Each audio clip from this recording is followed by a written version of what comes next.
একটি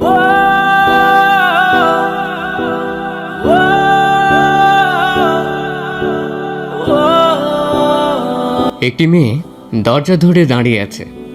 পরনে তার লাল টকটকে শাড়ি, হাঁটু সমান লম্বা কেশ, বড় বড় দুটি চোখ, দুধে আলতা গায়ের রং, ঠোঁটের নিচে বড় একটি তিল, আর গলার বেশ নিচেই ছোট আরও একটি তিল। ছবিটা দেখে কিছুক্ষণের জন্য দম বন্ধ হয়ে যাচ্ছিল স্নেহার। এ মেয়েটি আর কেউ নয়, সে নিজে। তার নিজেরই রূপের খুঁটিনাটি বর্ণনা সে নিজে আগে কখনো খেয়াল করে দেখেনি, অথচ যেই পোর্ট্রেটটা করেছে সে যে অনেক গভীরভাবে তাকে পর্যবেক্ষণ করেছে সেটা বোঝাই যাচ্ছে। স্নেহাই পোর্ট্রেটটা দেখলো ফেসবুকে, নিউজ ফিডে ঘুরতে ঘুরতে সামনে এসে পড়লো তার। সে নিজের পোর্ট্রেটটা কিছু সময় নিজেই খোঁজ করতে লাগলো এই ছবির আর্টিস্টের। যে ছবিটি আপলোড করেছে তাকে মেসেজ দিয়ে কিছুক্ষণ অপেক্ষা করলো সে। না, কোনো উত্তর নেই। একের পর এক মেসেজ করার পর অবশেষে মেসেজ সিন করলো ছেলেটি। ওয়েট, এতগুলো SMS দেওয়ার মানেটা কি? উপরের মেসেজগুলো পড়ুন। 2 মিনিট পর মেসেজের রিপ্লাই করলো ছেলেটি। যে পোস্টে আমি ক্যাপশন দিয়েছি যে তোমার ঠোঁটের নিচের তিলের প্রেমে পড়তে চাই, ওটা? জি। হো আই সি, বাট আমি আর্টিস্টকে চিনি না। আমি পিকটা একটা গ্রুপে পেয়েছি। কোন গ্রুপ? আমার জানাটা খুব জরুরি। কেন? আর আপনার প্রোফাইল পিক দেখে মনে হচ্ছে আমি যার ঠোঁটের নিচের তিলের প্রেমে পড়তে চাই সেই আপনি। এই মেসেজটা দেখে স্নেহার মনে হচ্ছিল ছেলেটার 2 গালে 2টো থাপ্পড় বসিয়ে দিতে। অসভ্য একটা। কিন্তু স্নেহা রাগটা কন্ট্রোল করে বলল, ভাইয়া প্লিজ, আপনি চাইলে পারবেন আর্টিস্ট খুঁজে বের করতে। আমাকে এই হেল্পটা করুন। সেটা ঠিক যে আমি পারবো, বাট সেটা করলে আপনি আমাকে কি দিবেন? কি লাগবে আপনার বলুন। বেশি কিছু না, চলুন না একদিন একসাথে লাঞ্চ করি। শিওর, কিন্তু আগে আর্টিস্ট। কাল সকালে জানাবো। স্নেহা মেসেজটা সিন করে বের হয়ে এলো ফেসবুক থেকে। রাত 1টা। চোখে ঘুম নেই স্নেহার, বারবার শুধু ছবিটার কথা মনে হচ্ছে। কে এঁকেছে তার ছবি? এতটা নিখুঁতভাবে তাকে লক্ষ্য করেছে। তার সাথে দেখা না হওয়া পর্যন্ত স্নেহার ঘুম আসবে না। সে ঘড়ি দেখে রুম থেকে বের হয়ে এলো বারান্দায়। তাদের বাসাটা দোতলা, পুরনো বাড়ি। স্নেহারা থাকে দোতলায়, আর নিচতলাটা ভাড়া দেয়া। সেখানে জামিল সাহেব নামের একজন তার স্ত্রী সন্তান নিয়ে থাকে। তার উপর থাকে সে তার বাবার সাথে। স্নেহার মা নেই, মা ছাড়াই বড় হয়েছে সে। মা নেই সেই কথাটাও সত্যি না, মা আছে কিন্তু তাদের সাথে থাকে না। স্নেহার যখন 3 বছর বয়স, ওই সময় তার মা তার বাবাকে ছেড়ে অন্য এক লোকের হাত ধরে বেরিয়ে যায় এ বাড়ি থেকে। আর আজ তার 19 বছর বয়স। লালমাটিয়ায় অনার্স প্রথম বর্ষে ভর্তি হলো সে বছর। তার বাবা তাকে একাই বড় করেছে, বিয়েটাও করেনি। স্নেহার দিকে তাকিয়ে সৎমা কে জানে কেমন হবে। সকালে আনিস সাহেবের ডাকে ঘুম ভাঙল স্নেহার। তার বাবা আনিস সরকার, ছোট্ট ব্যবসায়ী। কিসের ব্যবসা সেটা স্নেহার জানা নেই, কখনো আগ্রহ করে জানতে চাইও নি স্নেহা তার বাবার কাছে। স্নেহা উঠে রান্নাঘরে গেল চা করতে। সকালে উঠেই বাপ বেটি মিলে বারান্দায় বসে চা খাওয়া আর আড্ডা দেওয়া অভ্যেস হয়ে দাঁড়িয়েছে ওদের। চা নিয়ে স্নেহা বারান্দায় আসতে আনিস সাহেব বললেন, দেশের কি অবস্থা মা, দেখেছিস? না, ওগুলো আমার ভালো লাগে না, এটা তুমি জানো। আচ্ছা, তারপর বল কি খবর? বাবা দেখো এই ছবিটা। স্নেহা ফোন বের করে তার বাবাকে তার নিজের পোর্ট্রেটটা দেখালো। তার বাবাও তার মতো কিছুক্ষণ স্তব্ধ হয়ে রইল, তারপর বলল, ও মাই গড, এটা আমার মেয়ে? স্নেহা হালকা হেসে বলল, বাবা আমি আর্টিস্টটাকেই খুঁজছি, আমার এই লোকটাকে দরকার। অন্য আর্টিস্টদের দেখেছি আঁকার পর ছবির নিচে সিগনেচার করে, বাট এই লোকটি সেটাও করেনি। বদল হয়েছে হয়তো। প্লিজ বাবা, বলদ বলবে না। আজ স্নেহা কলেজে যাবে না। একটু আগে সে আর্টিস্টকে খুঁজে পেয়েছে। আকরামুল নামের ছেলেটি তাকে বের করে দিয়েছে। ভদ্রলোকটির ফেসবুক আইডির নাম আফসান আবির। স্নেহা বারবার আইডি চেক করেছে, কিন্তু তার নিজের কোনো ছবি আইডিতে দেওয়া নেই। শুধু কোথায় জব করে, কি থেকে পড়াশোনা করেছে আর তার আঁকা কিছু ছবি দেওয়া। স্নেহার ছবিটি বর্তমানে তার আইডির কভার ফটোতে দেওয়া। ক্যাপশন দেয়া, তোমাকে আঁকতে অনেক কাঠ খড় পড়াতে হয়েছে, কমেন্টে অনেকে বলেছে কিরে ভাবি নাকি। স্নেহা রেডি হয়ে বেরিয়েছে জগন্নাথ ইউনিভার্সিটির উদ্দেশ্যে। ফেসবুকের ডিটেইলস অনুযায়ী আফসান জগন্নাথের চারুকলা বিভাগে অধ্যাপনা করে, জয়েন করছে নতুন। এর আগের বছর পাশ করে এবছর অধ্যাপনা শুরু করেছে। রিকশায় ওঠার পর স্নেহা ফোন দিল তার বান্ধবী সাফাকে। ওই বছর জগন্নাথে ভর্তি হয়েছে। অবশ্য ও চারুকলাতে পড়ে না, কিন্তু আফসানকে খুঁজতে হেল্প করতে পারবে নিশ্চয়ই। তুই শিওর যে আফসান নাম? হ্যাঁ, আফসান আবির। আমার একটা ফ্রেন্ড চারুকলাতে আছে, দাঁড়া ওকে কল করি। স্নেহা কিছুক্ষণ অপেক্ষা করার পর সাফা বলল, আরে পাইছি, নতুন জয়েন করছে, ক্লাস 2 একটা অ্যাটেন্ড করছে, এর জন্য তেমন কেউ চিনে না, অবশেষে পাইলাম। চল, শুনলাম অফিস রুমেই আছে। স্নেহা ও সাফা অফিস রুমে এসে আফসানকে পেল না। সে নাকি চলে গেছে, কিন্তু তারা ঠিকই তার বাসার ঠিকানা জোগাড় করে ফেলল। সাফাকে বিদায় দিয়ে স্নেহা রিক্সা নিল। তার গন্তব্য আফসানের বাসা। সে আজ আফসানকে না দেখে কথা না বলে যাবে না। যে তার এত সুন্দর একটা ছবি এঁকেছে, তাকে দেখার ইচ্ছে অসঙ্গত কিছু নয়। ঠিকানা 13/6 পশ্চিম মালিবাগ। রিক্সা থেকে নেমে ভাড়া দিয়ে স্নেহা এগুলো বাড়িটার দিকে। 4 তলা বিরাট এক বাড়ি। বাড়ির সামনে যেতেই এক লোক এলো। দেখেই বোঝা যাচ্ছে এই বিশাল বাড়ির গেট খোলা বন্ধের দায়িত্বে সে কর্মরত। লোকটা স্নেহার দিকে তাকিয়ে বলল, কারেসা, আফসান আবির সাহেব কি এই বাসতেই থাকে? সে কি প্রফেসর? জি, প্রফেসর। লোকটি তার সব দাঁত বের করে হেসে বলল, জি, সে এ বাসায় ভাড়া থাকে। সে কি আছে বাসায়? জি, সে 5 মিনিট আগে আইছে। ভেতরে যান, 3 তলায় 2 নম্বর ফ্ল্যাটে সে থাকে। স্নেহা এক এক করে সিঁড়ি বেয়ে উপরে উঠছে। তার সাথে বাড়ছে তার হার্টবিট। 2 নম্বর ফ্ল্যাটের যে দরজা খুলল, সেই লোকটির বয়স হয়তো 28 বা 30 হবে। খালি গা হাতে। তাকে যে খারাপ লাগছে তা নয়, জিম করে হয়তো।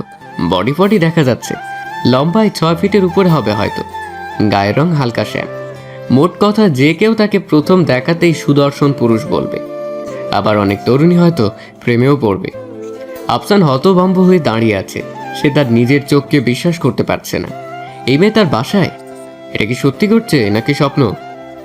এটি কি আফসান সাহেবের ফ্ল্যাট?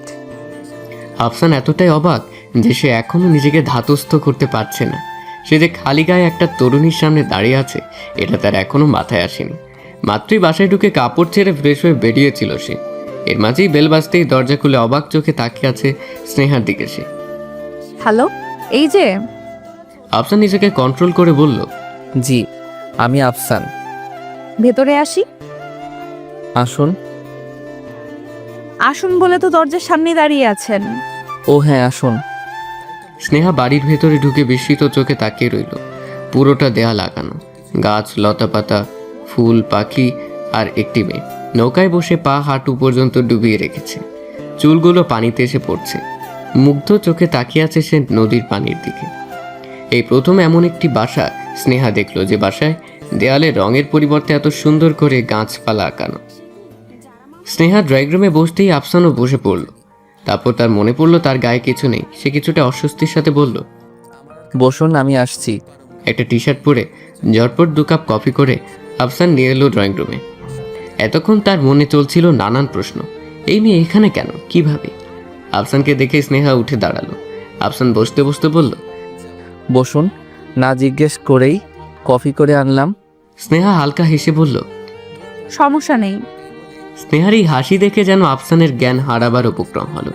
সে নিজেকে সামলে নিয়ে বলল, হাসবেন না, হাসলে ঠোঁটের নিচের তিলটা খুব বেশি অ্যাট্রাকটিভ লাগে।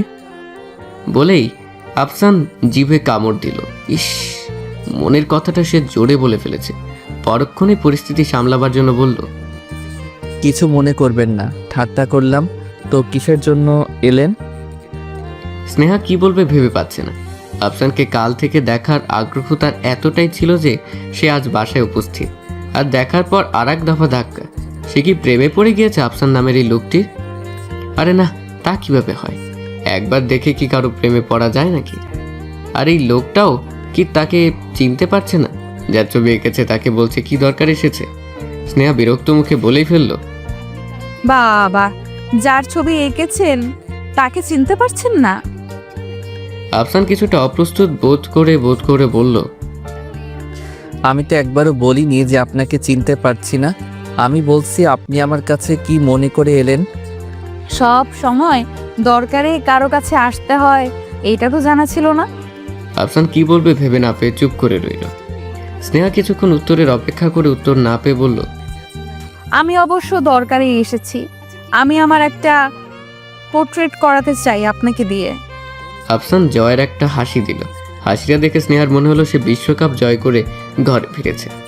আবারও আফসানের উত্তর না পেয়ে স্নেহা বলল, কি করে দেবেন না? আমার কাজই ছবি আঁকা, আর আপনার মতো কেউ যদি আফসানকে কথা শেষ করতে না দিয়েই স্নেহা উঠে পড়ল। আফসানের মনে হচ্ছে তার অতি প্রিয়জন তাকে ছেড়ে দূরে কোথাও চলে যাচ্ছে। কেমন যেন অদ্ভুত লাগছে তার। সে কিছু না ভেবেই বলে ফেলল, এখনই উঠছেন, আর এক কফি খেয়ে যান। স্নেহা হালকা হেসে বলল, এখন দুপুর 2:30টার মতো বাজে, এই সময় কফি খাওয়ার মতো ইচ্ছা আর আমার নেই। তবুও আপনি যদি বলেন আর কিছুক্ষণ বসতে পারি, কিন্তু কফি না। আফসান লজ্জিত ভঙ্গিতে বলল, সরি, আসলে খেয়াল ছিল না একদম। সমস্যা নেই, একটা প্রশ্ন করি। শিওর। আপনি আমাকে প্রথম কোথায় রেখেছিলেন? এর আগের বছর পহেলা বৈশাখের দিনে প্রথম দেখেছিলাম টিএসসির সামনে। আপনি চুড়ি কিনে হাতে চুড়ি পরেছিলেন। স্নেহার মনে পড়ে গেল সেদিনের কথা। সে সেদিন লাল টকটকে রঙের একটি সুতি শাড়ি পরেছিল। শাড়িটার পাড় ছিল হালকা সোনালি সুতোয় কাজ করা। চুলটা ছেড়ে দিয়ে চোখে গাঢ় করে কাজল, কপালে লাল টিপ, ঠোঁটে হালকা করে লাল লিপস্টিক আর একটা ঝুমকো পরে বেরিয়েছিল। কিন্তু চুড়ি পরতে একদম ভুলে গিয়েছিল সে।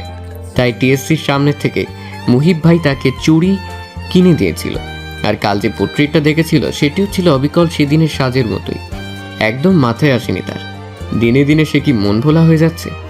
এদিকে আফসান একটু থেমে আবার বলতে শুরু করলো, তখন আপনাকে দেখে কেন যেন আমার মনে হচ্ছিল আপনাকে আমার ক্যানভাসে আঁকলে দারুণ লাগবে, তাই আপনার পিছু নিলাম।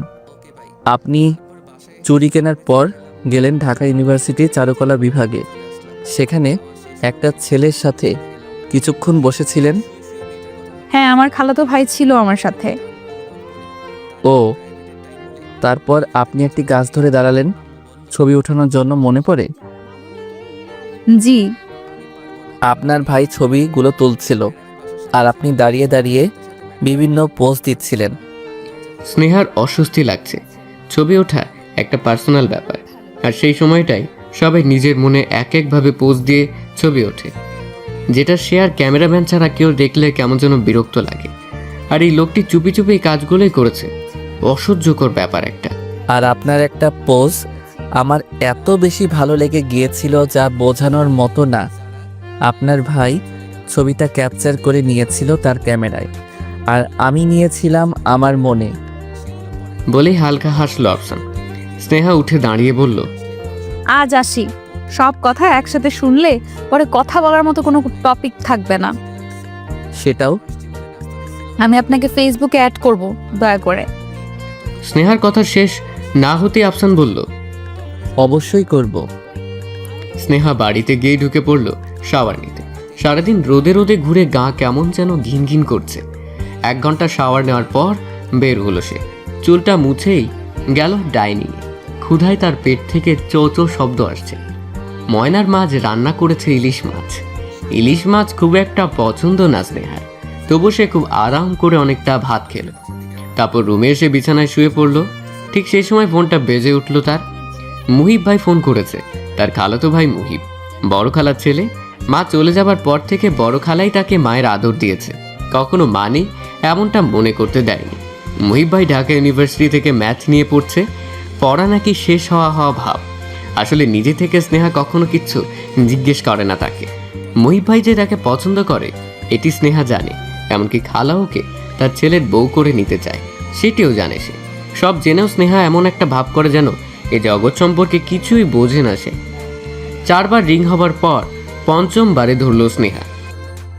হ্যালো স্নেহা, জি স্নেহা। আজ কি ফ্রি আছিস? ফ্রি না থাকলেই কি বা থাকলেই কি, আজ আমি বের হব না। প্লিজ একটু বের হ না।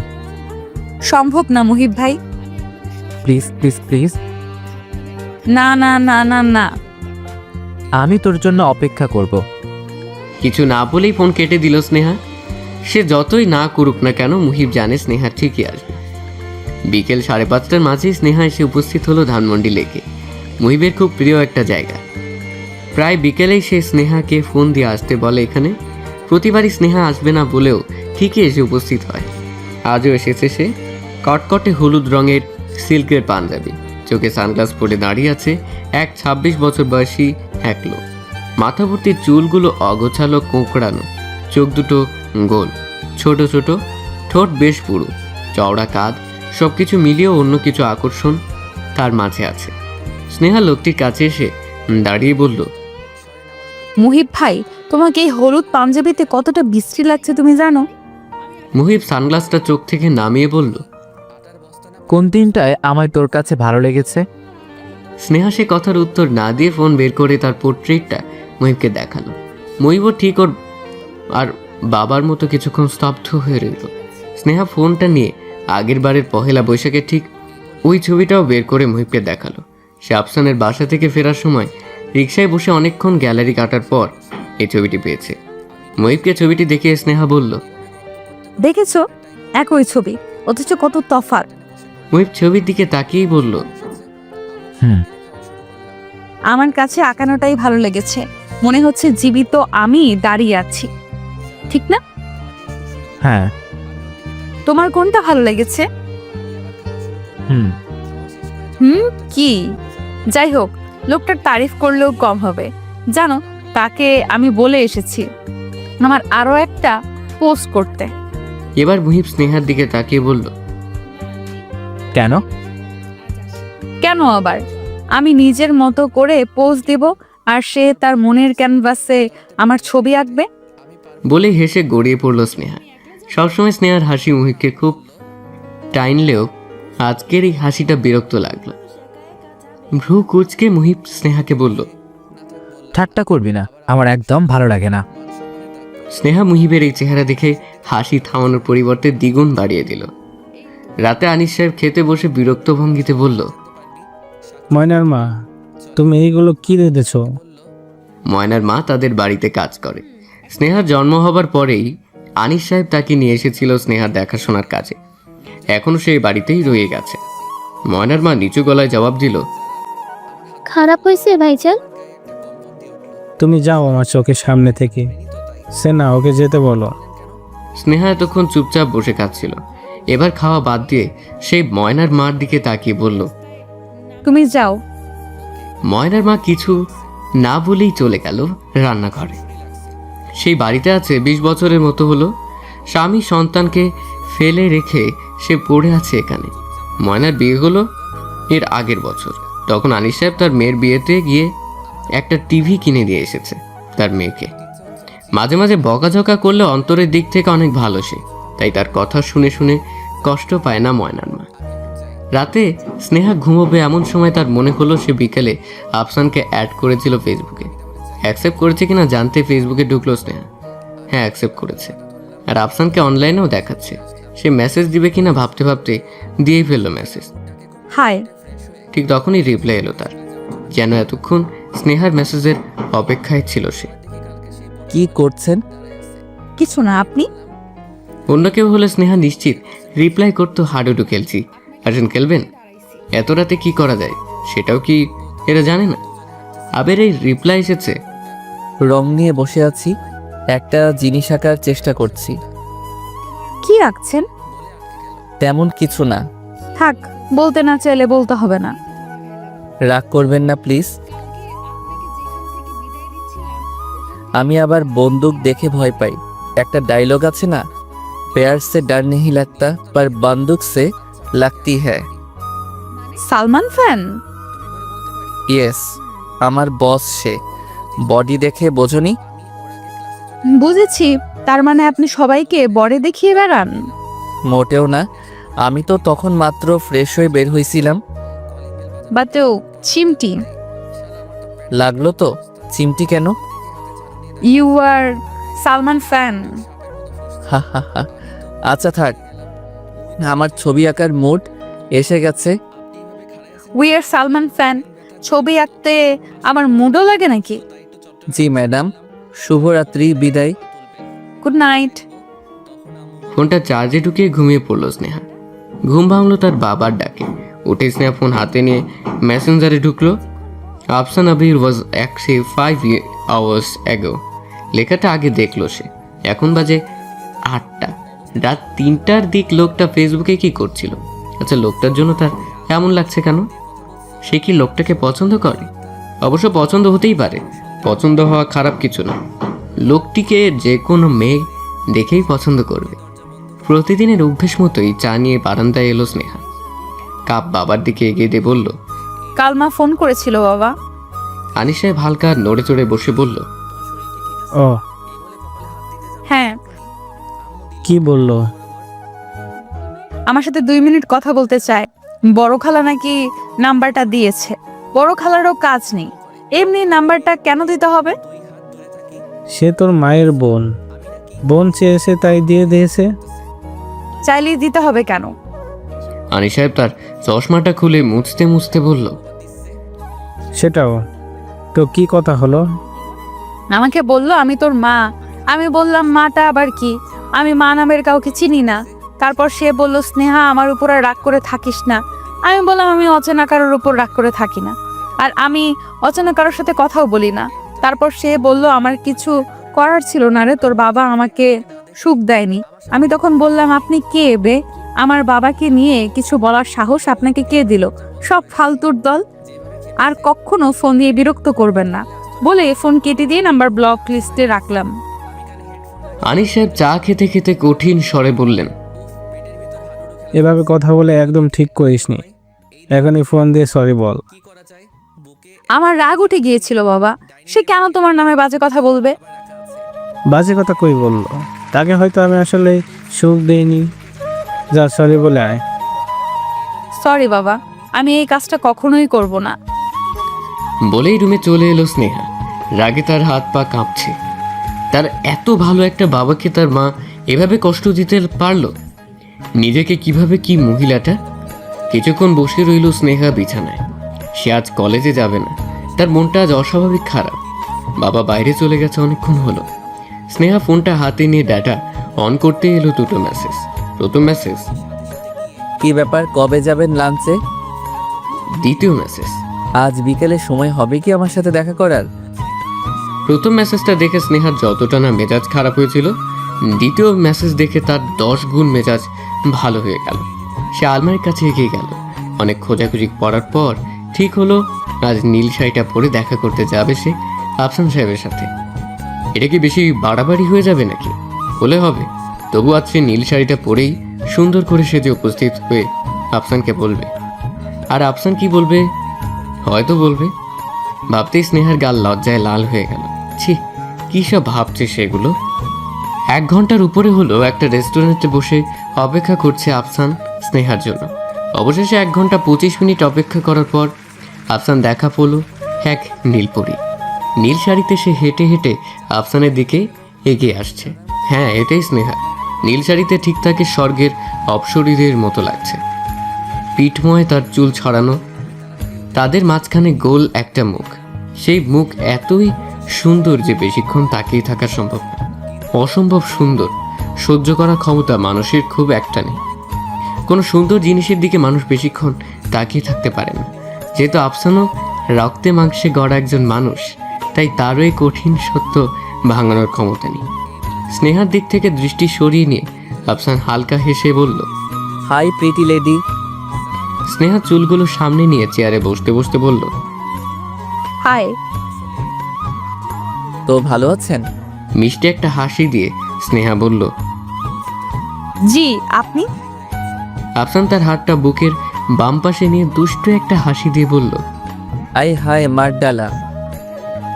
স্নেহা ভ্রু কিছুটা কুঁচকিয়ে বলল, মানে?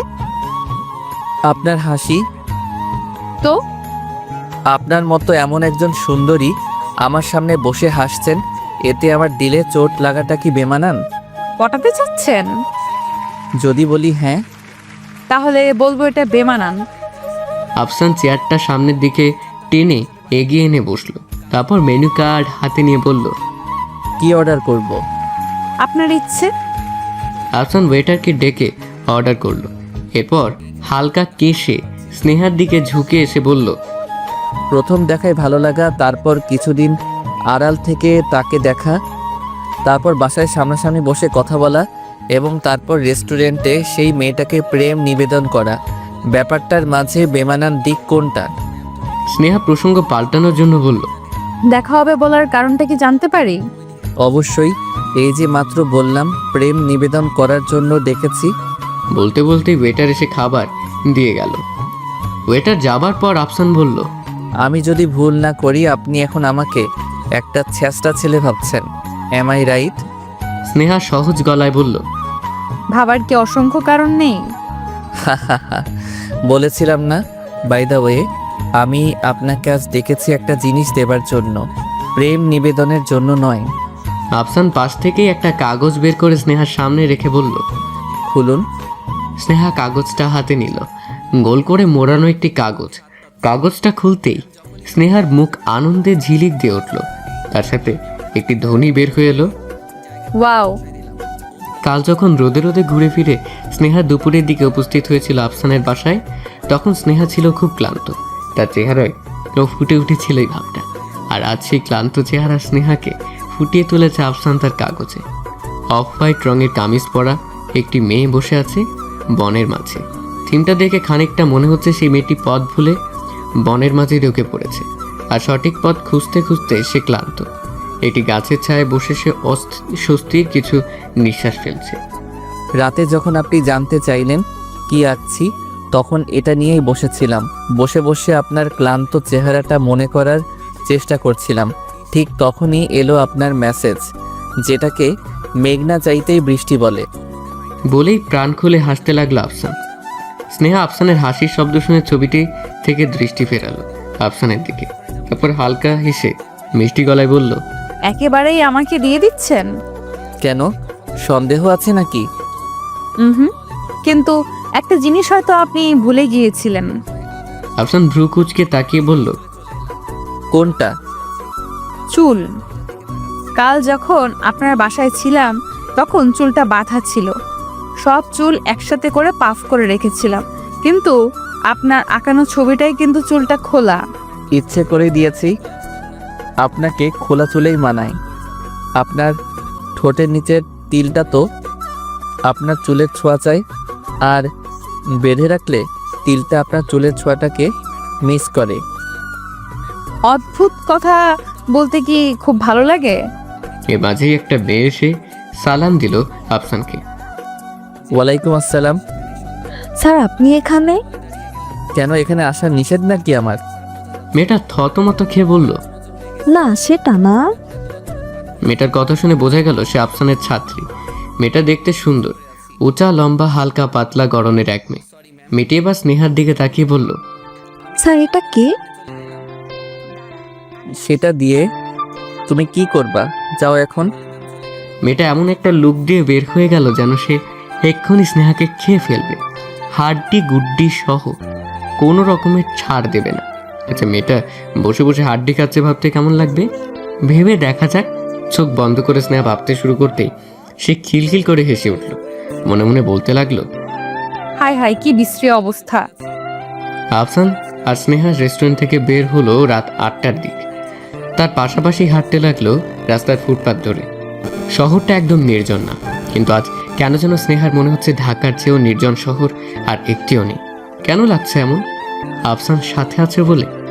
কেউ ইচ্ছে করছে আফসানের হাতের আঙ্গুলগুলোর মাঝে নিজের আঙ্গুলগুলো খুঁজতে। মনে হচ্ছে আফসানের আঙ্গুলগুলো এক অজানা আকর্ষণে তার আঙ্গুলকে টানছে। সে কি বলবে আফসানকে, তোমার হাত ধরতে পারি? নাকি কিছু না বলেই ধরবে? ভাবতে ভাবতেই হঠাৎ আফসানের হাত এসে লাগলো স্নেহার হাতের সাথে। 1 সেকেন্ডের জন্য, হ্যাঁ, পাশাপাশি হাঁটতে হাঁটতে হঠাৎ ছোঁয়া লাগা যাকে বলে। কিন্তু এই 1 সেকেন্ডেই স্নেহার দম বন্ধ হয়ে যাবার উপক্রম হয়েছিল। মনে হচ্ছিল হার্টবিট মিস করে ফেলছিল স্নেহা। রাতে বাবার সাথে আর খেতে হলো না স্নেহার। বাবা ডাকতে এলে সে বলল, খাবো না, ক্ষুধা নেই একদম। বাবা তুমি খেয়ে নাও। আনিস সাহেব আর জোর করলো না। মেয়ের যে জোড়াজোড়ি পছন্দ নয় এটা ভালোভাবেই জানে সে। সে একা একা খেয়েই ঘুমিয়ে গেল। ইদানিং ঘুমের সমস্যা হচ্ছে তার। কবে কি হবে আল্লাহ তাআলা জানেন। তবে তার মনে হচ্ছে সে আর বেশি দিন এই দুনিয়াতে থাকতে পারবে না। সব মানুষ নাকি মারা যাবার আগেই বুঝতে পারে, সেও কি সেটাই পাচ্ছে? কিন্তু এখন সে যদি মারা যায় তার মেয়েটাকে দেখবে কে? একা হয়ে যাবে মেয়েটা। আবার একাও বলা চলে না, ওর বড় খালা মিঠুনুর রহমান ওকে অনেক স্নেহ করে। এই তো সেদিনই বলল, আনিস, কিছু ভাবছো মেয়েকে নিয়ে? কিসের কথা বলেছেন আফা? মেয়ে বড় হচ্ছে, বিয়ে শাদী দেবে না নাকি সারা জীবন আইবুড়ো করেই রাখবে? সেটা কেন রাখবো, ভালো ছেলে। তাকে থামিয়ে মিতানুর বলল, মা ছাড়া মেয়ে মায়ের আদর কখনো পাইনি। আমি চাচ্ছি ওকে মায়ের আদর ঠিকঠাকভাবে দিতে। সেটা তো আপনিই দেননি। আপনি না থাকলে যে কি হতো। আরে গাধা, তোমার মেয়েকে আমি মুহিবের বউ করে একেবারে আমার ঘরে আনতে চাই। তারপর দেখাবো মায়ের আদর কি জিনিস। দূরে থাকি, কাছে কাছে থাকতে তো পারি না। বলেই চোখ মুছল মিতানুর। ও হ্যাঁ, তাই তো। আচ্ছা, আমি সেন্নার সাথে কথা বলবো। আনিস মিতানুর রহমানের ছোট বোনের জামাই হলেও সে সব সময় তাকে নিজের ভাইয়ের চোখেই দেখেছে। বোন যখন আনিসকে রেখে চলে গিয়েছিল তখন তাকানো যেত না আনিসের দিকে। তখনই মিতানুর ঠিক করে সারা জীবন ছোট ভাইয়ের মতোই আনিসকে দেখবে সে। অপরদিকে আনিসও মিতানুরকে বড় বোনের চোখেই দেখে। তার কথা অক্ষরে অক্ষরে পালন করে সে। তাই তো তার মেয়ে স্নেহাকে মুহিবের হাতে তুলে দিতে তার সামান্যতম কষ্টও হবে না। আর মুহিবও খুব ভালো ছেলে। বাড়িতে এলেই ফুপাজি ফুপাজি করে ডেকে তাকে মাথায় তোলে। আনিস বারবার মুহিবকে বলেছে, আরে বেটা, আমি তোমার ফুফাজি না। না হলে নাই, কিন্তু আমি আপনাকে ফুপাজি বলেই ডাকবো। ফুপাজি, স্নেহা কি বাড়িতে আছে? আনিস সাহেব এগুলো ভাবতে ভাবতেই ঘুমিয়ে পড়ল। তার ঘুম ভাঙল মাঝরাতে। ঘুম ভেঙেই প্রথমে তার মনে হলো, আচ্ছা, সেনা মুহিবকে পছন্দ করে তো? রাত ৩টা, মুহিব এখনো পড়ছে। হঠাৎ তার ফোনে বেজে উঠল। মুহিব বিরক্ত চোখে ফোনের দিকে তাকিয়ে বলল, সাধেই কি ফোন কিনতে চাইছিলাম না? রাত বিরেতে পড়ার সময় যন্ত্রণা। স্নেহার জন্যই ফোনটা কেনা, না হইলে এই হালারে পকেট নিয়ে ঘুরবে কেটা। টেবিল থেকে উঠে বিছানায় বসে ফোনটা রিসিভ করলো মুহিব। কিরে মাম্মা, কিসের জন্য ফোন দিয়েছিস বল? পড়ার সময় নষ্ট করার জন্য? বলে গাধার মতো হা হা করে হাসতে শুরু করলো রাকিন। রাকিন মুহিবের জিগরি দোস্ত, আত্মার আত্মা যাকে বলে। কিন্তু মাঝে মাঝে মাঝরাতের দিকে ফোন দিয়ে বড়ই যন্ত্রণা করে সে মুহিবকে। মুহিব রাকিনের হাসি শুনে কঠিন স্বরে বলল, শালা মানুষ হইলি না? আর যদি রাতে ফোন দেস তোর বাপের নাম ভোলাই দিব। মাম্মা এত রাগ কেন? তোমার দরকারেই ফোন দিছিলাম, বুঝছো? মুহিব ভ্রু কুঁচকে বলল, কি? তোমার খাঁচার পাখি তো এখন অন্য এক খাঁচায়। তোর দরজা খুললো কেমনে রে? তালা ফালা লাগাস না নাকি? ভনিতা করিস না? আরে মাম্মা, ভাবে তো আজ নতুন ভাইয়ের সাথে রিক্সায় যাইতেছিল। মাম্মা, তুই যদি আজ ভাবিরে দেখতি পুরাই পাগল হয়ে যাইতি। কি যে একটা সাজ দিছিল রে। স্নেহার কথা বলছিস? আরে বেটা, তোর কি হাজারটা বউ আছে নাকি? মাম্মা, আজ ভাবিরে দেখা মমতাজের সেই গানটা মনে পড়তেছে, বুঝলি? বলেই গান গাইতে শুরু করলো রাকিন। মাইয়া তো নহে যেন এখান আগুনেরই গোলা রে। ওহো, মাল খায় টাল হয়ে গেছিস নাকি? কি বলতেছিস? মাথা ঠিক আছে তোর? বলেই ফোনটা কেটে দিল মুহিব। রাকিনের কথা শুনে মনে হচ্ছিল তার মাথা আজ ঠিক নেই। ঠিকই ড্রিঙ্কস করেছে, তাই ওর কথায় মন না দিয়ে আবার বই খুলল মুহিব। কিন্তু পড়ার মুডটা সে পাচ্ছে না। বারবার স্নেহার কথা মনে পড়ছে। কিছু না ভেবেই ফোন হাতে নিয়ে স্নেহাকে কল করলো মুহিব। স্নেহা ঘুমিয়ে পড়েছিল 11টার দিকেই। হঠাৎ 2টোর দিক ঘুম ভাঙতেই সে ভাবলো ফেসবুকে আফসান আছে কিনা দেখে আসি। আফসান অনলাইনেই ছিল। স্নেহাকে অনলাইনে দেখা মাত্রই মেসেজ করলো। ঘুমের রানী এত রাতে ফেসবুকে? স্নেহা ফোন করে রেখে আবার ঘুমোবে ঠিক এই সময় আফসানের মেসেজ দেখে তার চোখ থেকে ঘুম উড়ে গেল। সে রিপ্লাই করলো, থাকতে নিষেধ আছে নাকি? না, ঘুমাচ্ছিলেন এতক্ষণ নাকি পড়ছিলেন? এত রাত জেগে পড়া আর আমি? ইম্পসিবল। তাহলে ঘুমাচ্ছিলেন? জি। আপনাকে একটা গান শোনাই। গান? গান জানেন আপনি? জি না। ফোনের প্লে লিস্ট থেকে শোনাবো। আমার ফোনেও গান আছে। ওকে প্লিজ শুনেন না, প্লিজ না করবেন না। ওকে। নাম্বারটা দিন। কিসের? অবশ্যই আপনার জুতার না, আপনার সেলফোনের। স্নেহা রিপ্লাই করতে যাবে ঠিক এই সময় এলো মুহিবের ফোন। স্নেহা কেটে দিয়ে টাইপিং করতে লাগলো। আবারও এলো ফোন। বিরক্তের সাথে ফোনটা রিসিভ করে স্নেহা বলল, হয়েছে কি মুহিব ভাই? তুই এত রাত জেগে আছিস? আমি তো ভেবেছিলাম ঘুমিয়ে গেছিস। না, জেগে নেই, এখনো ঘুমন্ত। দেখছো না ঘুমিয়ে ঘুমিয়ে কথা বলছি তোমার সাথে। ঠাট্টা করবি না, আমার একদম পছন্দ না। কি পছন্দ আপনার শুনি? কথা ঘুরিয়ে মুহিব বলল, কাল একবার দেখা করবি? করতে পারি, কিন্তু শর্ত প্রযোজ্য। কি সেটা? কাল তুমি আমার হাত ধরবে, আমরা হাত ধরে অনেক দূর একসাথে হেঁটে যাব। বলো রাজি? মুহিব কিছুটা অস্বস্তি নিয়ে বলল, আচ্ছা। আর তারপর হেঁটে যখন আমি ক্লান্ত হয়ে পড়ব, তখন তুমি আমায় পাজা কোলে নেবে। কিন্তু খবরদার একদম চুমু খাবার চেষ্টা করবে না তুমি, মনে থাকবে? মুহিব অবাক হয়ে স্নেহার কথা শুনছে। স্নেহা সব কি বলছে? পাগল হলো নাকি মেয়েটা? নাকি স্নেহাও আজ রাকিনের মতো মাল খেয়ে টাল হয়ে গেছে? ফোনের ওপাশ থেকে খিলখিল করে হেসে গড়িয়ে পড়ছে স্নেহা। কি মধুরী না লাগছে শুনতে তার হাসির শব্দ। কিন্তু ফেসবুকে স্নেহার নাম্বার চেয়ে যে একজন অপেক্ষা করছে, সেটা কি স্নেহার মনে আছে? আজ স্নেহাদের বাড়ির অবস্থা খুবই অস্বাভাবিক। বাকি দিনগুলোর মতো আজ বাড়িটা নীরব না, হই হুল্লোড়ে মুখরিত হয়ে আছে বাড়িটা। কারণ আজ স্নেহার বিয়ে। হঠাৎ করেই আনিস সাহেব আজ দুপুরে বাড়ি এলো।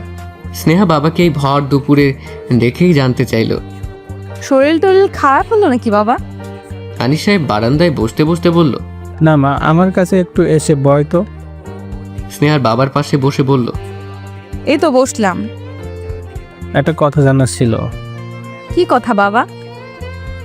তোর কি পছন্দ কেউ আছে মা? কেন বলো তো বাবা? আনিস ছোট্ট একটা নিঃশ্বাস ছেড়ে বলতে শুরু করলো, তুই তো জানিস তোর মাকে তোর নানা জোর করে আমার সাথে বিয়ে দিয়েছিল, আর এটা ছিল আমার অজানা। কিন্তু বিয়ের কিছুদিনের মাথায় আমি জানতে পারলাম তোর মা অন্য একজনকে ভালোবাসে। তখন তুই তোর মায়ের পেটে। না পারছিলাম কিছু বলতে, না পারছিলাম সহ্য করতে। তবুও তোর নানার কথা শুনে চুপ থাকলাম। উনি বলেছিল ধৈর্য ধরতে, সময়ের সাথে সাথে সব কিছু ঠিক হয়ে যাবে। কিন্তু কিছুই পরে আর ঠিক হলো না, চলেই গেল সে আমাদের ফেলে। এইসব কথা বলছো কেন বাবা? আমি চাই মুহিব যেন আমার পরিস্থিতির মধ্য দিয়ে না যায়, তাই আগে জিজ্ঞাসা করে নিলাম। কিন্তু এখানে মুহিব ভাই আসবে কি হবে? মা, আমি তোর সাথে মুহিবের বিয়ে দিতে চাই। আমার শরীর ভালো না, মরার আগে একটা গতি করে যেতে চাই। তোর আপত্তি আছে মা? স্নেহা খানিকক্ষণ সময় চুপ করে থাকলো। তারপর অস্পষ্ট গলায় বাবাকে বলল, আমার কোনো আপত্তি নেই বাবা। বিয়েটা বেশ ঘরোয়াভাবেই হবে। সন্ধে 7টার মাঝে মুহিবরা চলে এলো স্নেহাদের বাড়ি। বরযাত্রী হিসেবে এসেছে মুহিবের সাথে মুহিবের মা, বড় বোন মুন্নি আর তার বর রাকিন আর কিছু বন্ধু বান্ধব। মুহিব এসেই আলী সাহেবের পা ধরে সালাম করে বলল, ভালো আছেন ফুপাজি? হ্যাঁ, আল্লাহ রাখছে, তুমি বসো, আমি একটু ওদিকটা দেখে আসি। বলি আনিস সাহেব চলে গেল। রাকিন মুহিবের কাঁধে হাত রেখে বলল, শালা কাম তো সাইরাই ফেললি। আসতে বল। ট্রিট কিন্তু মামা কালই দিবা। মুহিব বিরক্তের ভঙ্গিতে বলল, আচ্ছা। আর রাতে কি কি করলা সব কালকে এইচডি দেখাবা। বলেই চোখ মারল রাকিন। বিড়বিড় করে কিছু একটা বলতে বলতেই মুহিব রাকিনের পাশ থেকে উঠে চলে গেল। রাকিন হাসতে হাসতে বলল, শালা গালি দিবি না, গালি দিলে তোর বিয়া হবে না কিন্তু, আর বিয়া হইলেও বাচ্চা হবে না তোর। 9টার দিকে কাজী সাহেব উপস্থিত হলো। কিন্তু এর মাঝেই স্নেহাকে নিয়ে সমস্যা তৈরি হলো বিয়ে বাড়িতে। আফসানের সাথে স্নেহার পরিচয় হয়েছে 4 মাস হলো। এই অল্প দিনে কেন যেন মেয়েটাকে খুব আপন আপন লাগে আফসানের। অবশ্য স্নেহার সাথে পরিচয় 4 মাস হলেও আফসান তো 1 বছরের বেশি হলো চেনে স্নেহাকে। মেয়েটার সৌন্দর্যের কোনো তুলনা হয় না। আল্লাহ তাকে কোনো একটা খুঁত দিয়ে তাকে দুনিয়ায় পাঠায়নি। সব দিক দিয়ে একদম পারফেক্ট সে। কিন্তু একটা জিনিস আফসান এই কয়েক মাসে ভালো করে বুঝেছে যে মেয়েটার মানসিক দিক দিয়ে ফিট না। হঠাৎ করে কেমন কেমন কথা বলে ফেলে, কিন্তু তারপর আফসানের কিছু দুর্বলতা কাজ করে স্নেহার প্রতি। এটা কি ভালোবাসা? যদি এটা ভালোবাসা হয় তাহলেই বিপদ। আফসান সেদিন নাম্বার চাওয়ার পর স্নেহা মেসেজটা সিন করে এফবি থেকে চলে গিয়েছিল। টেনশনে অস্থির হয়ে যাচ্ছিল আফসান তখন, কিন্তু তার 30 মিনিট পরই অনলাইনে এলো স্নেহা। এসেই নাম্বারটা দিয়ে তাকে বলল, 017389। 1 মিনিটের মাঝে কল দিবেন, নয়তো আর কখনোই কথা বলবো না। আফসান মেসেজটা দেখে আনন্দে প্রায় আত্মহারা হয়ে যাচ্ছিল, কিন্তু পরক্ষণেই আবার 1 মিনিট কথা মনে হতেই তাড়াতাড়ি কল দিয়েছিল স্নেহাকে। সেদিন তারা ভোর 5টা পর্যন্ত ফোনে কথা বলেছিল। এরপর থেকে নিত্যদিন ফোনে কথা বলা তাদের অভ্যেস হয়ে গেল। পুরো রাত জেগে জেগে কথা বলতে থাকলো তারা। আফসানের সাথে আজ বিকেলে দেখা করার কথা ছিল স্নেহা, কিন্তু দুপুরে স্নেহা ফোন দিয়ে মানা করে দিয়েছে আফসানকে। তারপর থেকে আফসান নিম্নে 100 বার ফোন দিয়েছে স্নেহাকে, কিন্তু ফোন বন্ধ। এভাবে এতক্ষণ ফোন বন্ধ করে রাখার মানেটা কি? কিন্তু স্নেহা যে ধরনের মেয়ে, তার পক্ষে ফোন এতক্ষণ ধরে বন্ধ রাখা কোনো কঠিন বিষয় নয়। বলেই নিজের মনকে সান্ত্বনা দেয় আফসান। কাজে আসার পর স্নেহাকে নিয়ে আসা হলো ছাদে। ছাদে দেরি বড় করে বউ ফেলেছো বসানোর তোমরা। জন্য স্টেজ গায়ে হলুদ সাজানো হয়েছে। কিছুক্ষণ আগে হয়ে সেখানে গেল। বসে বসে অপেক্ষা করছিল মুহিব স্নেহার জন্য। স্নেহাকে তখন নিয়ে আসা হলো। তখন কিছুটা স্তম্ভিত চোখে তাকিয়ে রইল মুহিব স্নেহার দিকে। বধূবেশে স্নেহাকে যে অপরূপ লাগবে সেটা আগেই ভেবেছিল মুহিব, কিন্তু এতটা অপূর্ব লাগবে সেটা কল্পনাতেও ভাবেনি মুহিব। খয়েরি রঙের জামদানি, চুলগুলো খোপা করা, হয়তো মাথায় কাপড় থাকার কারণে দেখা যাচ্ছে না, কপালে টায়রা, নাকের নথ, আরও হাবিজাবি কী সব পরানো। এত কিছুর নাম জানে না মুহিব, তাই কি পরানো সেটাই মনোযোগ না দিয়ে মুহিব স্নেহার মুখের দিকে তাকিয়ে রইল। এই সময় রাকিন এসে মুহিবকে বলল, মামা মুখ চাপা, মশা ঢুকবে তো। মুহিব তার কোকড়ানো চুল কপাল থেকে টেনে হালকা কিছুটা উপরে তুলে বলল, আমি কি হা করে আছি নাকি? যা তো সামনে থেকে। জামুই তো, এখন তো আর আমাদের ভাল লাগবে না। বউ পাইছো না, বউরাই এখন খাও। ঠিক সেই সময় স্নেহা উচ্চ স্বরে বলল। আমি এই বিয়ে করব না। সবাই তার কথা শুনে অবাক হয়ে তাকিয়ে রইল স্নেহার দিকে। আনিস মেয়ের দিকে এগিয়ে এসে বলল, মা কোনো সমস্যা? বাবা আমি বিয়ে করব না। করুণ গলায় আনিস বলল, কেন মা? আমি তোমাকে একা রেখে মার মতো চলে যেতে পারবো না। আমি এতটাও স্বার্থপর না। এটাকে আমাকে ছেড়ে চলে যাওয়া বলে না। তুই তো আসিসই, যখন ইচ্ছা হবে চলে আসবি। না না না, আমি তোমাকে রেখে কোথাও যাব না। আমি ঠিক তোমাকে কতটা ভালোবাসি তুমি জানো না বাবা। মা চলে যাওয়ার পর তুমি কিভাবে নিজেকে সামনে নিয়েছো আমি দেখেছি। ছোট ছিলাম, কিন্তু আমি বুঝতাম বাবা, আমার কথা ভেবে তুমি বিয়েটাও করনি। রাতে উঠে তুমি যে মার ছবি নিয়ে কাঁদো সেটাও আমার অজানা নয়। তখন আমি ছোট ছিলাম, আমাকে আঁকড়ে ধরে বেঁচেছিলে তুমি। আমি চলে গেলে তোমার কি হবে এটা খুব ভালোভাবে জানি আমি বাবা। আর আমাকে জোর করে যে কিচ্ছু হবে না সেটা তুমি জানো। আনিস সাহেবের চোখে পানি। অনেক চেষ্টার পরও আটকে রাখতে পারলেন না। আসলে স্নেহার মাকে খুব ভালোবাসে সে, তাই হয়তো তার জায়গায় আজ অন্য কাউকে নিয়ে সংসার শুরু করার কথা মাথাতেও আসেনি সে। আর স্নেহা যে বলছে এটাও মিথ্যে না। স্নেহা যাওয়ার পর এই বিশাল বাড়িতে একা একা থাকবে সে কী করে? একদিন দেখা যাবে দম বন্ধ হয়ে মরে পড়ে আছে এক কোণায় সে, কিন্তু তাই বলে তো স্নেহাকে সারা জীবন কাছে রাখতে পারবে না সে। মেয়ে হয়ে জন্ম নিয়েছে সে, পরের বাড়ি একদিন যেতেই হবে। এতক্ষণ মুহিব হতভম্ব হয়ে শুনছিল সবকিছু। এই পর্যায়ে সে মুখ খুলল। ফুপাজি, স্নেহা ঠিকই বলেছে। বলেই নীরব হয়ে বসে রইল মুহিব। তাকে চুপ থাকতে দেখে স্নেহা মুহিবের দিকে তাকিয়ে বলল, মুহিব ভাই, তুমি চাইলে কিন্তু আমাদের বিয়েটা সম্ভব। তীক্ষ্ণ চোখে মুহিব স্নেহার দিকে তাকালো। স্নেহা আবার বলতে শুরু করলো, হ্যাঁ, তুমি আজ আমাকে বিয়ে করে চলে যাও। আমি থাকবো আমার বাবার কাছে আর তুমি তোমার মার কাছে। মাঝে মাঝে আসতে চাইলে আসবে এখানে। মুহিবের মুখ দেখে বোঝা গেল তার এই প্রস্তাবটা পছন্দ হয়েছে, কিন্তু মাঝখানে আবার ঝামেলা শুরু করলো মুহিবের মা মিতানুর। এমন বিয়ে সে করাবে না। একটা ছেলে তার ছেলের বউকে ঘরে না নিতে পারলে আর কিসের সুখ? কিন্তু মিতানুরকে বানাতেও বেশি সময় লাগলো না মুহিবের। আপাতত সবাই রাজি। রাত 11টার মাঝে বিয়ে সম্পন্ন হলো মুহিব আর স্নেহার। তারা আজ থেকে স্বামী স্ত্রী। দীর্ঘ জীবন একসাথে থাকার জন্য আজ তারা রাজি।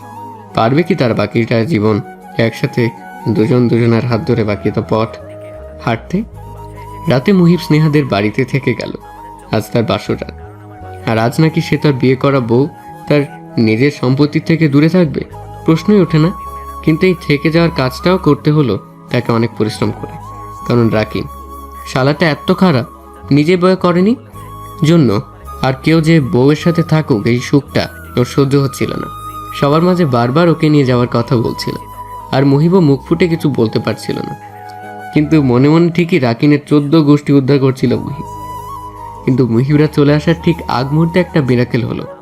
মুহিবের বোনের পর বেঁকে বসলো সে নাকি আজ এই বাড়িতে থাকবে। শালার বিয়েতে কোলা দাঁড়া গিরি করবে না, এটা তো হয় না। শেষমেশ ঠিক হলো মুহিব আর তার কোল দাঁড়া আজ এই বাড়িতে থাকবে। মুহিব বাসর ঘরে ঢুকবে এই সময় তার দুলাভাই এসে বলল, শালক, তোমার বাসুটা কিন্তু শুধু আমার জন্যই হচ্ছে। হ্যাঁ, তা তো বটেই। সারা জীবন মনে রাখবা কিন্তু এটা, তোমাদের প্রথম মিলন আমিই করাইছি। বলেই প্রাণ খুলে হাসতে হাসতে চলে গেল সে। মুহিব মনে মনে বলল, আপনি তো বউ বিরহ বুঝবেনই। বিয়ের পর বউ ছাড়া থাকা হ্যাঁ লবণ ছাড়া তরকারি এক। বাসর ঘরে অনেকক্ষণ হলে বসেছিল স্নেহা। মুহিবকে ঢুকতে দেখেই বলল, তুমি এত দেরি করলা কেন? মুহিব কিছু বলল না। মুহিবের চুপ থাকা দেখে স্নেহা আবার বলল, মুহিব ভাই। মুহিব কিছুটা বিরক্তের সাথে বলল, ভাই বলিস না তো। তো কি বলবো মুহিব ভাই? ভাই বলিস না, মুহিব করে বল। আরে তুমি এত বড়, আর তোমাকে আমি নাম ধরে রাখবো? হ্যাঁ, কারণ আমি এখন তোর বর। আচ্ছা তাহলে তো ডাকাই যায়।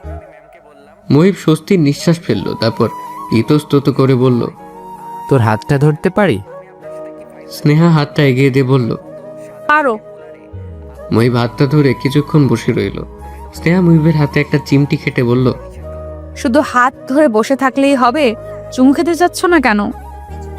মুহিব কথাটা শুনে স্নেহার দিকে এগিয়ে আসতেই স্নেহা বলল, মুহিব ভাই কাছে এসো না। মুহিব বিরক্ত চোখে স্নেহার দিকে তাকিয়ে বলল, বললাম না ভাই বলবি না। সরি মুহিব ভাই, কিন্তু একটা কথা কি জানো, মেয়েরা প্রেম করার জন্য খুঁজে স্মার্ট ছেলে, আর বিয়ের জন্য খুঁজে হাবা গোবা টাইপের এক ছেলে। তুমি কি বুঝতে পারছো আমি তোমাকে কাদের দলে ফেলেছি মুহিব ভাই? বলেই খিলখিল করে হাসতে শুরু করলো স্নেহা। আর পাশে মুহিব নামে ছেলেটি আসলেই হাবাগোবা হয়ে বসে আছে। তার মাথায় এখনো কিছুই ঢুকছে না যে সে কোন দলে। চারদিক থেকে অন্ধকারে কেটে যাচ্ছে, হালকা আলো উঠতে শুরু করেছে চারদিকে। দু একটা পাখির কিচিরমিচির শব্দ কানে আসছে আফসানের। সে সিগারেট হাতে বসে আছে বিছানায়। আজ সারাটা রাত আফসানের ঘুম হয়নি। কেমন যেন মাথার মাঝে ফাঁকা ফাঁকা লাগছে। স্নেহা কি ওর রাতের নেশা হয়ে দাঁড়িয়েছিল? হয়তোবা দাঁড়িয়েছিল, নালে এক রাত কথা বলতে না পেরে আফসানকে অনিদ্রায় ভুগতে হতো না। রাতে ঘুম না আসে আফসান উঠে ছবি আঁকতে বসে গিয়েছিল, কিন্তু সেটাতেও মন দিতে পারছিল না। তারপরও মন দেওয়ার চেষ্টা করে একটি থিম মাথায় নিয়ে বিশাল একটি বট গাছের ছবি আঁকতে শুরু করেছিল আফসান, কিন্তু সেটাও বাদ দিতে হলো, কারণ সবুজ রংটা কেমন জানি মানাচ্ছিল না, বারবার লেপটে যাচ্ছিল। সকাল 8টা, স্নেহার রুমে হালকা রোদ এসে ঢুকছে। এই এক চিমটি রোদ স্নেহার ঘুম ভাঙাতে যথেষ্ট, কারণ রোদটা এসে পড়েছে ঠিক স্নেহার মুখের ওপর। স্নেহা একটা হাই তুলে বিছানা থেকে ছেড়ে উঠল। তার পরনে কালকের বিয়ের শাড়িটা। স্নেহা একটি সুতি শাড়ি হাতে নিয়ে ওয়াশরুমে ঢুকে গেল। ফ্রেশ হয়ে বের হয়ে এসে স্নেহা তার স্বভাব মতো রান্নাঘরে চা করতে গেল। ময়নার মা রান্নাঘরেই ছিল। স্নেহাকে দেখে সে বলল, আমার চান ভাই চান তো নাই, ভোরেই বাইর হয়ে গেছে। স্নেহা হাই তুলতে তুলতে বলল, চা করে দিব? না দরকার নেই, বাবাই যেহেতু নেই তখন আর চা খাবো না। আমি একটু ঘুমাবো, আমার ঘুম ছাড়েনি। মুহিব ভাই কোথায় গেছে জানো? হাই হাই, কি শরমের কথা। আবারও হাই তুলতে তুলতে স্নেহা বলল, কি সমস্যা? জামাইরে কেউ ভাই ডাকে? আম্মা জান, তারে ভাই ডাকবেন না, তারে ডাকবেন এই বলে। চুপ করে থাকো তো, তোমার জ্ঞান এখন আমার শুনতে ইচ্ছে করছে না। বলেই স্নেহা রান্নাঘর থেকে বেরিয়ে এলো। সে এখন ঘুমোবে। তার চোখে রাজ্যের ঘুম এখন জড়ো হয়েছে। সারা রাত ঘুমিয়েও এত ঘুম কিভাবে তার চোখে, এ নিয়ে কিছুটা চিন্তিত সে। মুহিব খুব ভোরেই বের হয়ে এসেছে স্নেহাদের বাড়ি থেকে। সারা রাত তার ঘুম হয়নি। অবশ্য এ নিয়ে সে বিচলিত না। সে এখন অন্য এক কারণে চিন্তিত। স্নেহা রাতে কিছু কথা বলছে ওকে, যেটা ওর মাথা থেকে যাচ্ছেই না। মুহিব এসে বসেছে মিজান মামার চায়ের দোকানে। তাদের সব বন্ধুদের আড্ডাখানা এটা। অবশ্য মুহিব আড্ডাতে বেশিরভাগ সময় থাকে না, কিন্তু মাঝে মধ্যে চলে আসে মিজান মামার চায়ের লোভে। অসম্ভব মজার চা বানায় সে। একবার খেলে 1 বছর এই চায়ের স্বাদ লেগে থাকবে ঠোঁটে। এটাই মুহিবের ধারণা। সে চা চুমুক দিতে দিতে স্নেহার সাথে কাল রাতের কথা ভাবতে লাগলো। ঠিক তখনই রাকিন মুহিবের পিঠে চাপড়ে বলল, আরে শালা, এত সকালে তুই? মুহিব জবাব না দিয়ে চাতে চুমুক দিতে থাকলো। রাকিন মিজান মামাকে চা দিতে বলেই মুহিবের সামনে বসে বলল, মামা রাতে কি খেললা? T20 ওয়ানডে নাকি টেস্ট? মুহিবের নীরবতা দেখে রাকিন আবার বলতে শুরু করলো, কি ব্যাপার, কিছু হয়েছে? তোর চেহারা দেখে মনে হচ্ছে বিছানা কাঁপানোর পরিবর্তে তুই নিজেই বোধহয় কাইপা কুইপা অস্থির। বলেই রাকিন প্রাণ খোলা একটা হাসি দিল। মুহিব রাকিনের দিকে কঠিন চোখে তাকিয়ে বলল, ফালতু কথা বলিস না, সব কথা সব সময় ভালো লাগে না। রাকিন এবার মুহিবের দিকে ঝুঁকে এসে বলল, খুলে বলতো মামা, কি সমস্যা, কি হয়েছে? কাল রাতে অন্তির কাছে যেতেই অন্তি আমাকে বলল, তুমি তো ম্যাথের স্টুডেন্ট, তোমাকে আমি এখন একটা অঙ্ক দিব। যদি তুমি উত্তর দিতে পারো তাহলে আজ রাতের জন্য আমি তোমার পুতুল। হাসতে বললে হাসবো, শাড়ি খুলতে বললে খুলবো। রাকিন ভ্রু কুচকে বলল, অঙ্ক দিছে? হ্যাঁ। অঙ্কতে পাশ করতে হবে কেন? স্নেহা তো এখন সব রাতের জন্যই তোর। তুই কি ইন্টারভিউ দিতে গেছিস নাকি? মুহিব আহত স্বরে বলল, আমি এত কথা বুঝি না। আমি এই অঙ্কের জন্য সারা রাত ঘুমোতে পারিনি। আমি এত কঠিন অঙ্ক সমাধান করি, অথচ ওর দেওয়া অঙ্কটা কেন পারবো না? আমার মাথা থেকে অঙ্কটা যাচ্ছে না কোনোভাবেই। রাকিন বিরক্তি নিয়ে বলল, দেখি কি অঙ্ক, বল। মুহিব রাস্তার দিক তাকিয়ে বলতে শুরু করলো, একজন তার এক ছেলেকে দিল 500 টাকা, অন্য ছেলেকে দিল 300 টাকা। 2 ভাইয়ের টাকা এক করে দেখা গেল তাদের কাছে একত্রে আছে 600 টাকা। কি করে সম্ভব এটা? তারা দুজনেই কিছুক্ষণ নীরব হয়ে রইল। তারপর রাকিন মুহিবের কাঁধে হাত দিয়ে বলল, আরে গাধা, এই অঙ্কের জন্য তুই তোর বাসরাত মিস করলি? তোর মতো পাগল দেশে 2টা নাই রে, তুই একটাই। এখন স্নেহার কাছে যা, আর এই অঙ্ক ফঙ্কর উত্তর দিবি না একদমই। সরাসরি একদম ঝাঁপায়া পড়বি, বুঝলি? মুহিব স্নেহাদের বাড়িতে ঢুকলো দুপুর 12টার দিক। দোতলায় উঠতেই ময়নার মা তাকে বলল, আব্বাজান আসছিলেন কোথায়? সকালে তো কিছুই খাইয়া পারিলেন না। কাজ ছিল। দুলাভাই কই? সে সকালে খাইয়া চলে গেছে। ফুপাজি কি বাসায় নেই? না, শুধু আম্মাজান আছে আর ঘরে শুইয়া আছে। আপনি যান, আমি 2 কাপ চা আনিয়া দিয়ে আসবনি। মুহিব হাঁটা ধরল স্নেহার ঘরের দিকে। স্নেহার রুমে ঢুকতেই তার চোখ কপালে উঠে গেল। কালো চাদর মুড়িয়ে শুয়ে আছে স্নেহা। সেই কালো চাদরের আড়াল থেকে তার একটি পা বের হয়ে আছে। সে পায়ে কোনো কাপড় নেই, শঙ্খের মতো ধবধবে সাদা পা। মানুষের পা এত সাদা হয়? স্নেহার পা না দেখলে জানতো না মুহিব। সে কিছুক্ষণ তাকিয়ে রইল স্নেহার পায়ের দিকে। ঠিক তখনই স্নেহা ঘুম ঘুম কণ্ঠে বলে উঠল, মুহিব ভাই, একটা কাজ করো তো। মুহিব এতক্ষণ তাকিয়েছিল স্নেহার পায়ের দিকে। স্নেহার কথা শুনে থতমত খেয়ে বলল, কি? আমার শরীরের উপর থেকে চাদরটা সরিয়ে দাও তো।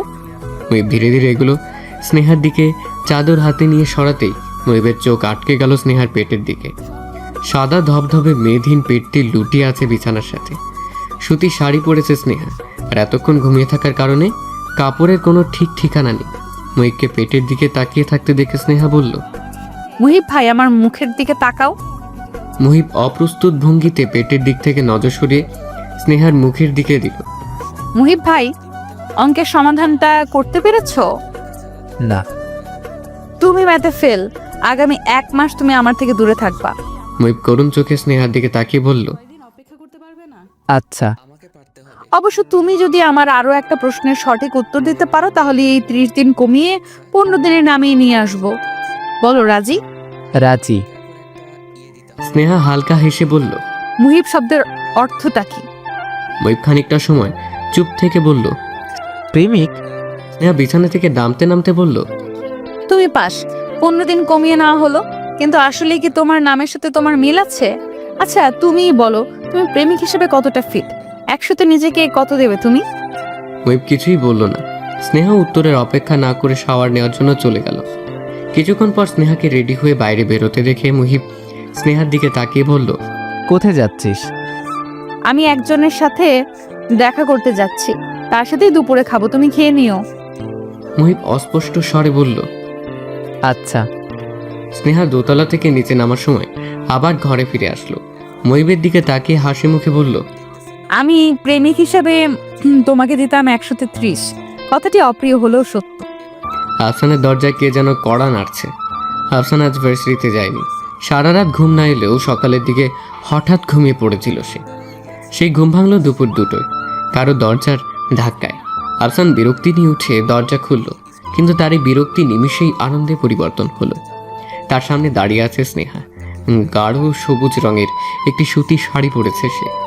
এই সবুজ রংটাই সে রাতে ঠিক মতো দিতে পারছিল না, কিন্তু এখন পারবে সে। তার মনটা স্নেহাকে দেখে এত ভালো হয়ে গেছে, তা কল্পনার বাইরে। আফসান স্নেহাকে হাত ধরে ফ্ল্যাটে ঢুকে দরজা বন্ধ করলো। তারপর স্নেহার দিকে এগিয়ে গিয়ে সামনে দাঁড়িয়ে বলল, ফোন বন্ধ ছিল কেন তোমার? স্নেহা হেসে বলল, ফোন একটা ইলেকট্রিক যন্ত্র, এটা বন্ধ থাকা কোনো কঠিন ব্যাপার না। আফসান আর কোনো কথা না বলে স্নেহার হাত ধরে নিজের বুকে টেনে নিল স্নেহাকে। স্নেহা নিজেকে ধাতস্থ করার পূর্বেই আফসান তার 2 হাতে স্নেহার মুখটা উপরে তুলে ঠোঁটে আলতো করে চুমু দিল। তারপর কানের পাশে গিয়ে চুল সরিয়ে দিয়ে বলল, ভালোবাসি ভালোবাসি ভালোবাসি তোমাকে, ভালোবাসি।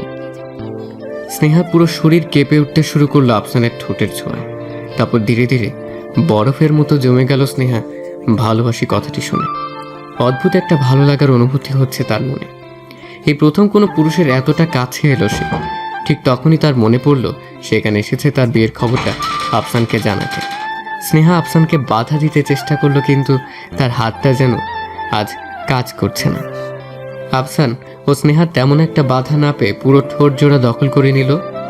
স্নেহা আফসানের গরম নিঃশ্বাসে মেতে গেল। দূরে যারা পরিবর্তে আফসানের শরীরের সাথে মিশে গেল সে।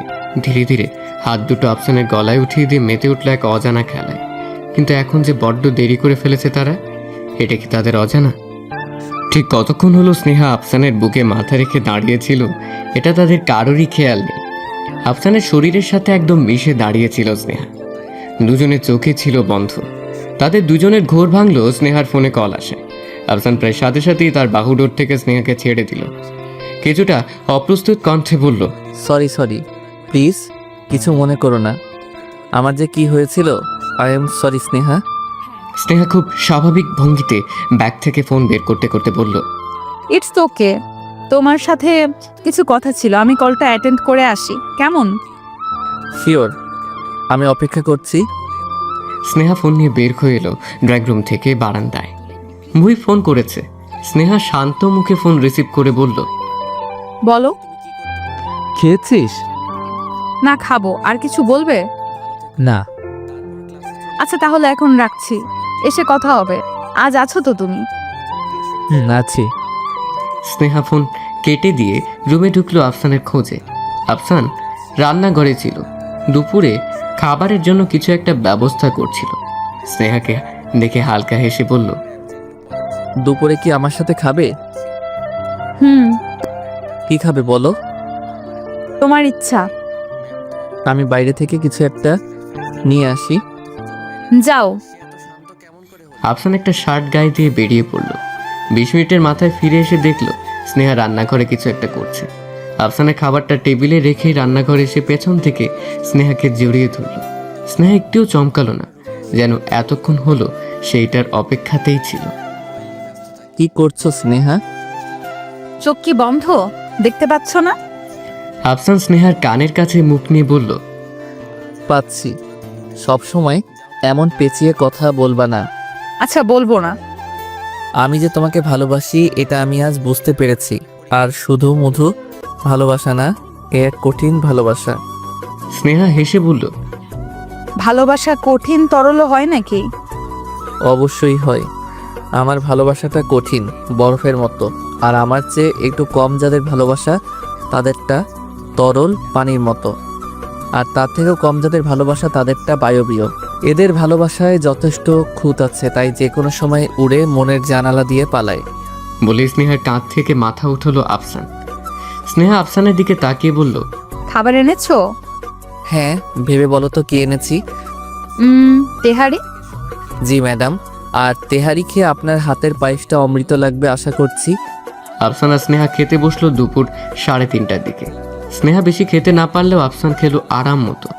পায়েসটা খেতে খেতে বলল, এত মজার পায়েস আমি সত্যি খাইনি। স্নেহা ভ্রু কুঁচকিয়ে বলল। একদম মিথ্যা বলবে না। আফসান প্রাণ খুলে খানিকক্ষণ হেসে বলল, আমি সত্যি মিথ্যা বলেছি। আমার মায়ের হাতের পায়েসের কাছে এটা কে কি বলবে জানো? কি? ছাগলের লাদি। বলে আবারও হাসতে শুরু করলো আফসান। স্নেহার কঠিন চোখ দেখে নিজের হাসিটা থামালো আফসান। তারপর স্নেহার দিকে তাকিয়ে অসহায় গলায় বলল, সরি স্নেহা, চোখটা কি একটু নরম করা যায় না? যায়। আফসান হালকা হেসে বলল, থ্যাংক ইউ। আচ্ছা, তুমি যেন কি বলতে চেয়েছিলে? স্নেহা প্লেট নিয়ে টেবিল থেকে উঠতে উঠতে বলল, তোমার প্লেটটা দাও, আমি ধুয়ে রেখে এসে বলবো। ততক্ষণ তুমি আমার ফোনটা চার্জে লাগাও। স্নেহা প্লেট ধুতে শুরু করলো। তারপর কেন যেন মনে হচ্ছে এটা তার সংসার, তার আর আফসানের সংসার। আফসান তার বর, তারা অনেক সুখে আছে। এখন সে যাবে আফসানের রুমে, তারপর বিছানায় গিয়ে আফসানের বুকে মাথা রেখে কিছুক্ষণ ঘুমোবে। কিন্তু এটা তো বাস্তব নয়। বাস্তবে মুহিব ভাই তার বর, যাকে সে ভাই হিসেবে চেনে। স্নেহা ছোট্ট একটা নিঃশ্বাস ছেড়ে মনে মনে বলল, বাস্তবটা এখন বাদ। আমি এখন আমার ভাবনার জগতেই থাকতে চাই। ভাবতে তো আর পয়সা লাগে না। আফসানকে বর ভাবতে যদি তার ক্ষণিকের সুখ লাগে, তাহলে ক্ষতি কি? আমরা নিজেরাও এমন অনেক কিছুই ভাবি যেটা হয়তো কখনোই ঘটবে না আমাদের জীবনে। তবু আমরা ভাবি, ভাবতে ভালো লাগে, কেমন যেন একটা শান্তি অনুভব হয় ভেতর থেকে। আফসান ড্রয়িং রুমে বসে সিগারেট টানছিল। স্নেহাকে আসতে দেখে সে সিগারেটটা ফেলে দিল। স্নেহা আফসানের সামনেই একটা চেয়ার নিয়ে এসে বসলো। তারপর বলল, যে কথাগুলো তোমাকে এখন বলবো তার জন্য তোমার সামনে বসাটা জরুরি, তাই চেয়ার আনলাম। আফসান একটু ঝুঁকে এসে বলল, কি এমন কথা? আমারও কিছু কথা ছিল। বলো। আমি তোমাকে ভালোবাসি সেটা বলেছি, এখন আবারও বলছি। স্নেহা কিছুক্ষণ নীরব থেকে বলল, আমিও তোমাকে ভালোবাসি। আফসান জয়ের একটি হাসি দিয়ে হেসে বলল, জানতাম আমি। এখন বিয়ে করতে চাই তোমাকে। তোমাকে ছাড়া এ জীবন বড়ই অসহায়। হাত ধরতে চাই তোমার সারা জীবনের জন্য। ধরবে? স্নেহা খুব স্বাভাবিক ভঙ্গিতেই বলল, তুমি তো জানোই আমার মা আমাকে ছেড়ে ছোট থাকতেই চলে গিয়েছিল। জানি। তারপর আমার জগৎটা অন্যরকম হয়ে গিয়েছিল আফসান। আমি মাকে সব সময় ঘৃণা করতাম, এই ভেবে যে সে আমার সরল সহজ বাবাকে রেখে চলে গিয়েছে। আমি তখন ঠিক কতটা একা হয়ে পড়েছিলাম সেটা তুমি বুঝতে পারছো? আমার বাবা আমাকে অনেক ভালোবাসে, কিন্তু সেও আমাকে তেমন একটা বেশি সময় দিতে পারতো না। ব্যবসা নিয়ে সারাদিন কাটাতো। হয়তো এটা তাকে মাকে ভুলতে হেল্প করতো। আমি একা বন্দি হয়ে থাকতাম বাসায়, আর বাবা রাতে ফেরার জন্য অপেক্ষা করতাম। আমার সাথে থাকতো ময়নার মা। ময়নার মা সারাদিন কি সব বলতো, আমি চুপচাপ শুনতাম। এগুলো এখন কেন বলছো স্নেহা? আমার কোনো সমস্যা নেই এগুলো নিয়ে। স্নেহা আফসানের কথাই জবাব না দিয়ে বলতে শুরু করলো, আমি স্কুল কলেজে যেতেও ভালো লাগতো না। কেন জানো? কারণ আমার মাকে নিয়ে স্কুলের স্যার ম্যাডাম বাচ্চার মায়েদের আগ্রহের সীমা ছিল না। আমার মা কিভাবে চলে গেছে, কার সাথে চলে গেছে, এই কথাগুলো শোনার জন্য প্রতিদিন তারা ভিড় করে দাঁড়িয়ে থাকতো। আমার জীবনটা আমার অসহ্য লাগতো। তাই বাবাকে একদিন এসে বললাম আমি স্কুলে আর যাব না। বাবাও হেসে উড়িয়ে দিলেন কথাটা, কারণ আমাদের সমাজটাতে টিকে থাকতে হলে আমাদেরকে যে পড়তেই হবে। তাই আবারও যেতে শুরু করলাম স্কুলে, আর এটাই কাল হয়ে দাঁড়ালো আমার।